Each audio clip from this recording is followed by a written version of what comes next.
29 साल का एक शख्स जिसने अपनी मां के सीने में गोली मारी, उसने अपने पिता के सीने में गोली मारी और बाद में अपने जुड़वा भाई के सीने में चाकू घोंपकर इन तीनों को मौत की नींद सुला दिया। ये कहानी है हिंदुस्तान की जमीन से करीब 13,338 किलोमीटर दूर अमेरिका के फ्लोरिडा शहर की। तो चलिए आइए जानते हैं कि आखिर एक शख्स ने अपने पूरे परिवार को क्यों और किस वजह से मौत की नींद सुला दिया। नमस्कार, मेरा नाम है मोहम्मद आसिम और आप देख रहे हैं क्राइम तक। अमेरिका के फ्लोरिडा में मार्गरेट अमांटो और चैड अमांटो रहा करते थे। इनके 3 बेटे थे जिनका नाम था कोडी और ग्रांट अमांटो। तीसरा जो बेटा था उसका नाम था जेसन अमांटो। कोडी और ग्रांट जो थे वो दोनों जुड़वा भाई थे जिनका जन्म 20 मई 1989 को हुआ था। वहीं जेसन जो था वो मार्गरेट की पहली पत्नी से मार्गरेट का बेटा था। मगर जब मार्गरेट और चैड की शादी हुई उस वक्त जेसन की उम्र थी करीब 3 साल। तो वो चैड को ही अपनी मां समझा करता था, जैसे उसकी वो सगी मां हो। पूरा परिवार हंसी खुशी रह रहा था, जिंदगी अपनी अच्छे से बिता रहे थे। परिवार के पास पैसे की कोई कमी नहीं थी क्योंकि मार्गरेट और चैड जो थे दोनों अच्छी खासी नौकरी किया करते थे। मगर जैसे हर माँ बाप का एक सपना होता है कि उनकी औलाद पढ़ लिख कर एक अच्छे इंसान बन जाए, ज़िंदगी में सेटल्ड हो जाए, कामयाब हो जाए, तो ऐसे ही मार्गरेट और चैड भी चाहते थे कि इनके तीनों बेटे पढ़ लिख कर अपनी ज़िंदगी में काम करें और एक अच्छे इंसान बने और सेटल्ड हो जाए। मगर 19 जब ये जेसन 19 साल का हुआ तो उसने एक जगह नौकरी कर ली और सबसे पहले अपनी ज़िंदगी में उसने पूरे परिवार में शादी भी करी और अपनी लाइफ में सेटल्ड हो गया और परिवार से अलग एक घर में रहने लगा। मगर जो ग्रांट और कोडी थे, इन दोनों ने अपनी पढ़ाई जारी रखी क्योंकि ये दोनों डॉक्टर बनना चाहते थे। पढ़ाई पूरी करी और उसके बाद ये दोनों एनेस्थोलॉजिस्ट बन गए। लेकिन फिर भी ये दोनों नौकरी नहीं करते थे। दिन भर दोनों भाई साथ घूमते फिरते, ऐश करते। माता पिता इन्हें काफ़ी समझाया करते थे कि वो दोनों नौकरी करके सेटल्ड हो जाएं, लेकिन ये दोनों ही माँ बाप की बात को सीरियसली नहीं लिया करते थे। लेकिन कुछ वक्त के बाद कोडी को थोड़ी समझ आई और उसने एक अस्पताल में नौकरी कर ली। वो जॉब पर जाने लगा। वहीं जो ग्रांट था वो अभी भी बेरोजगार था, लेकिन उसे इस बात का बिल्कुल भी कोई पछतावा नहीं था, कोई मलाल नहीं था कि उसकी नौकरी नहीं लगी हुई है, क्योंकि उसको ना माँ बाप से पैसे मिल जाया करते थे। भाई भी उसे पैसे दे दिया करता था। मगर उसने बाहर घूमना फिरना बंद कर दिया था। वो पूरे दिन घर में रहता। उसका ना कोई दोस्त था, ना उसकी कोई गर्लफ्रेंड थी। अब वो बाहर का कोई भी शख्स अगर घर से आता तो वो काफ़ी गुस्सा हो जाता। अगर घर पे कोई मेहमान आ जाए या कोई जानने वाला आ जाए, कोई पहचान करने वाला आ जाए, उससे जो ग्रांट था वो काफ़ी गुस्से में आ जाता। उसे बिल्कुल पसंद नहीं था कि उसके घर में कोई बाहर का इंसान आए। वो सिर्फ माँ बाप और कोडी से ही बात करता था। सौतेला भाई जेसन कभी अगर घर पर आ जाए तो उससे भी हंसी खुशी बात करता था। मगर अगर कोई चौथा इंसान उनके घर पर आ जाए वो उसको बिल्कुल भी बर्दाश्त नहीं था। अब उसकी इस हरकतों से माँ बाप काफ़ी हद तक परेशान हो चुके थे, क्योंकि ना उसका कोई दोस्त बचा था, ना उसकी कोई गर्लफ्रेंड थी, ना वो घर से बाहर जाता था, ना वो नौकरी करता था। घर वाले पैसे देते थे, उन पैसों पे वो मज़े कर रहा था। थक हार कर माँ बाप ने उसे समझाया कि अब हम तुम्हें पैसे नहीं देंगे, अब हम तुम्हें पॉकेट मनी नहीं देंगे। माँ बाप की बातों का उस पर थोड़ा असर हुआ और उसने पास ही के अस्पताल में नर्स की नौकरी कर ली। मगर इस केस में बात तब बिगड़ी जब आया साल 2018। जून का महीना था। ग्रांट के खिलाफ पुलिस में कंप्लेन दर्ज कराई गई कि ग्रांट जो है वो अस्पताल से महंगी दवाइयाँ चुराता है और उसके बाद उन्हें बेच दिया करता है, जिसके बाद ग्रांट को अरेस्ट किया गया। मगर चैड ने बाद में उसे पुलिस से रिहा करवा लिया। ये केस होने के बाद और ग्रांट की गिरफ्तारी के बाद उसकी नौकरी तो जा चुकी थी और अब वो फिर से बेरोजगार हो चुका था। जून से अब आ जाता है दिसंबर का महीना, साल 2018। परिवार को लगा कि क्यों ना हम अब ग्रांट को कहीं बाहर लेके जाएं ताकि उसका माइंड थोड़ा सा डाइवर्ट हो और उसके बाद वो भी नौकरी करने के सोचे। तो ग्रांट को घर वालों ने एक ट्रिप पर लेकर गए जापान वो घूमने गया, कोडी और उसके दोस्तों के साथ जापान की एक ट्रिप काफ़ी अच्छी थी। मगर जब वो जैसे ही घर पे वापस लौटा तो उसको महसूस हुआ कि उसके पिता काफ़ी गुस्से में हैं। तो उन्होंने ग्रांट से साफ कह दिया कि हम तुम्हें अब पॉकेट मनी नहीं देंगे, तुम खुद नौकरी ढूंढो क्योंकि अब तुम्हारी उम्र काफ़ी हो गई है। 2018 तक ग्रांट की उम्र हो चुकी थी तकरीबन 29 साल, लेकिन वो नौकरी नहीं कर रहा था और उससे पहले वो पुलिस में भी जा चुका था क्योंकि उस अस्पताल में चोरी कर रहा था जहां वो नौकरी करता था। पिता की बातों का उस पर अब भी असर नहीं हुआ ग्रांट पे। वो घर में बैठकर वीडियो गेम खेलता या फिर सोशल मीडिया पर अपना टाइम बर्बाद करता। अभी ये सब चल ही रहा था कि उसे एक और लत लग गई। इस बार उसे लत लगी ऑनलाइन लड़कियों की वीडियो देखने की। ऑनलाइन एक वेबसाइट पर वो लड़कियों की वीडियो देखने का उसे ऐसा चस्का चढ़ा कि उसने लाखों करोड़ों रुपए बर्बाद कर दिए। और यही वजह बनी इस पूरी कहानी में उसके कातिल बनने की।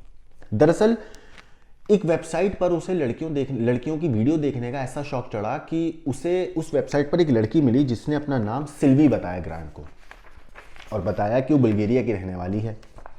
ग्रांट उसका वीडियो देखने का ऐसा शौक उसके दिमाग में चढ़ा, ऐसा चस्का उस सिल्वी का वीडियो देखने का उसके दिमाग पे चढ़ा कि उसने करीब $2500 यानी कि 2 लाख रुपए तकरीबन उसने उसकी वीडियो देखने के लिए उड़ाने लगा। ये वेबसाइट ऐसी थी कि अगर उस पर एक बार वीडियो देख ली जाए तो उसको आप दोबारा से नहीं देख सकते जब तक आप पे ना कर दो।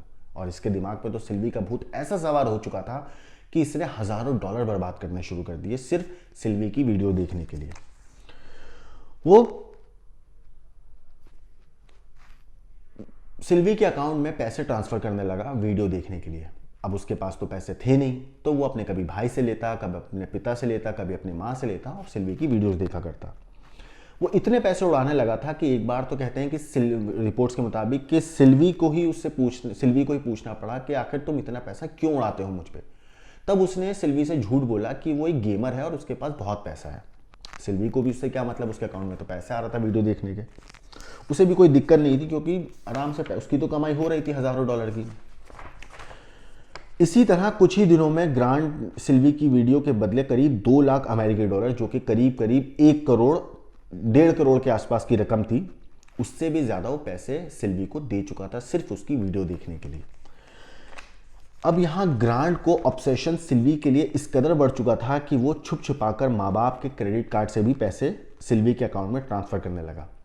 और एक अजीबो गरीब तरह की जो ड्रेसेस थी वो सिल्वी को भेजने लगा और सिल्वी से बोलता कि तुम ये ड्रेसेस पहन के वीडियो बनाओ और मैं देखूंगा। अब सिल्वी को क्या था, उसके पास पैसे आ रहे थे, वो उन ड्रेसेस में वीडियो बना के ग्रांट को दिखा भी रही थी। मगर माँ बाप को अब शक हो गया था कि उनके अकाउंट से अब्रप्टली एक अजीबोगरीब तरीके से पैसे गायब हो रहे हैं। तो उन्होंने ग्रांट से पूछा कि क्या तुम हमारे अकाउंट से पैसे ले रहे हो।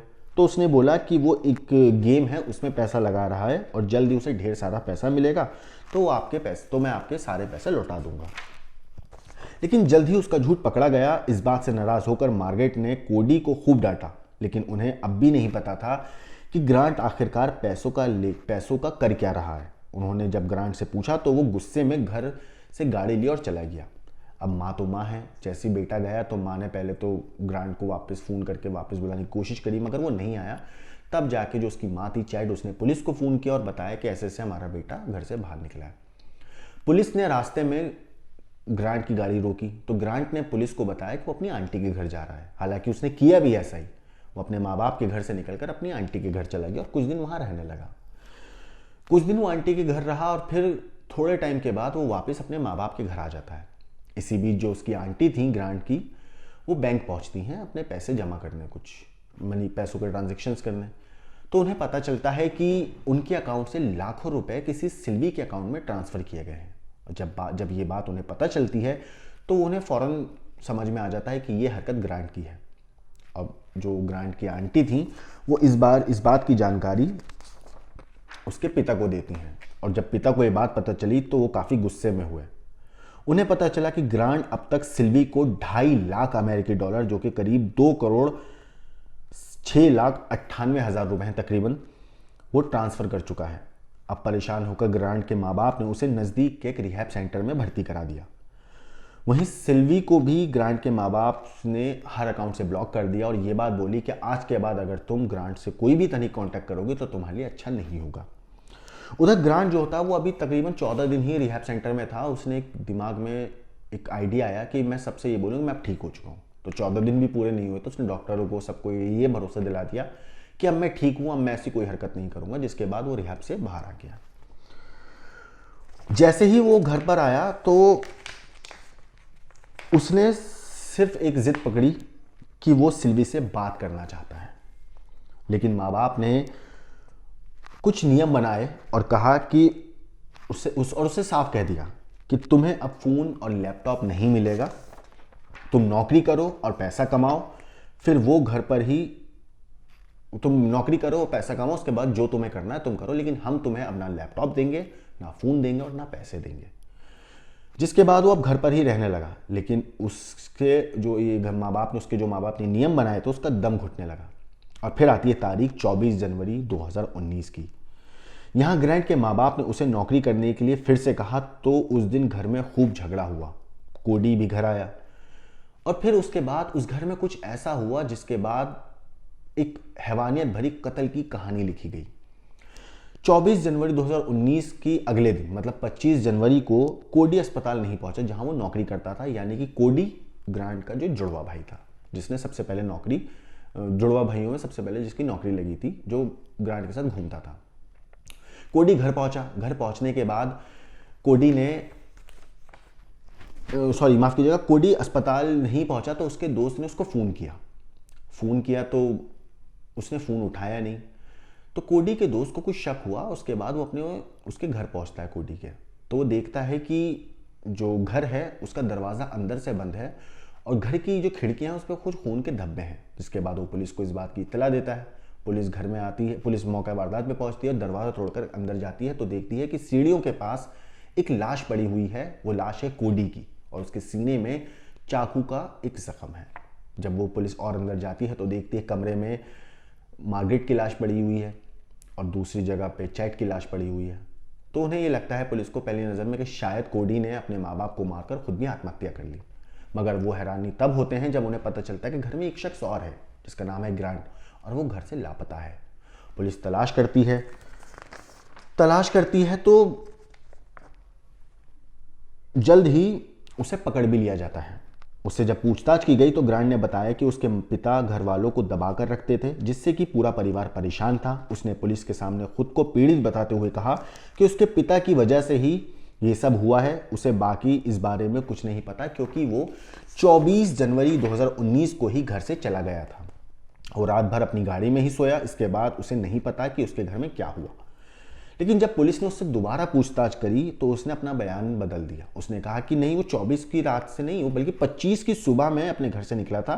तब उसके परिवार वाले बिल्कुल ठीक थे। हालांकि पुलिस के पास, उसने बयान तो बदल दिया था लेकिन पुलिस के पास उसके खिलाफ कोई सबूत नहीं था।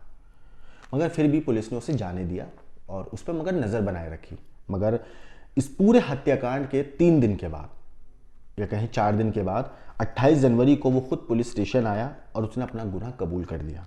उसने बताया कि सबसे पहले उसने माँ को 3 बार गोली मारी। फिर जब उसके पिता घर लौटे तो उसने उन पर भी फायरिंग करके मार डाला। इसके बाद कोडी घर आया जो उसका जुड़वा भाई था। उसने कोडी पर चाकू से हमला करके उसे मौत के घाट उतार दिया। फिर वो घर की खिड़की से बाहर निकला और गाड़ी लेकर वहाँ से चला गया। पुलिस के पास अब उस कातिल बेटे का या कहें उस कातिल भाई का कबूलनामा था और मीडिया रिपोर्ट्स के मुताबिक जुलाई 2019 में कोर्ट में इस मामले का ट्रायल शुरू हुआ। उस पर 3 मर्डर के चार्ज लगे और उसे बिना किसी पेरोल के उम्र कैद की सज़ा सुनाई गई। फिलहाल जो ग्रांट है वो फ्लोरिडा की जेल में बंद है। इन सब चीज़ों के बीच सबसे हैरान करने वाली बात यह है कि उसने 3 लोगों का कत्ल किया, जिन लोगों के साथ ज़िंदगी बिताई, जिस भाई के साथ घूमा फिरा, मज़े किए, जिस माँ बाप ने उसको जन्म दिया, उसकी हर ख्वाहिशें पूरी करी। मगर उसके दिमाग में इन लोगों को मारने का पछतावा नहीं था, बल्कि उसके दिमाग में सिल्वी का भूत इस हद तक सवार था कि कहते हैं कि उसने जेल से सिल्वी को 8 पेज का लव लेटर लिखा था। इस कहानी के ऊपर आपका क्या कहना है, आपका क्या सोचना है, हमें कमेंट करके ज़रूर बताएं। बाकी देश और दुनिया की क्राइम की खबरों के लिए देखते रहिए क्राइम तक।